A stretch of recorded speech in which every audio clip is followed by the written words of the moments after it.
How to use Allianz car insurance Finland properly. Beginner mistakes that cost you. Allianz car insurance is one of Finland's trusted providers, but many drivers make simple mistakes that end up costing them money or leaving them underprotected. The surprising truth is that having a policy isn't enough. You need to know how to use it properly. One common mistake is relying solely on liability coverage. While it meets legal requirements, it won't cover damage to your own car. Opting for comprehensive coverage protects both your vehicle and finances, especially if your car is new or valuable. Misunderstanding deductibles is another frequent error. A low deductible means smaller out-of-pocket costs after an accident, but higher premiums, while a high deductible lowers premiums but can leave you paying more if you file a claim. Choosing the right balance is crucial. Failing to update your policy is a trap many drivers fall into. Life changes, such as moving, adding a new driver, or replacing your car, can affect coverage. If Allianz isn't informed, claims may be delayed or denied.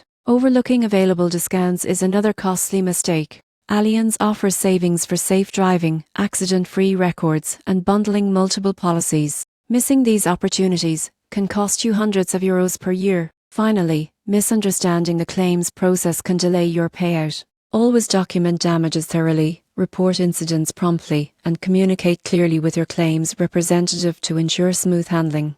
By avoiding these common mistakes, you can get the most out of Allianz Car Insurance Finland. Make sure your coverage is appropriate. Choose the right deductible, update your policy regularly, take advantage of discounts, and understand the claims process. Doing this ensures your insurance works effectively and gives you peace of mind every time you get behind the wheel.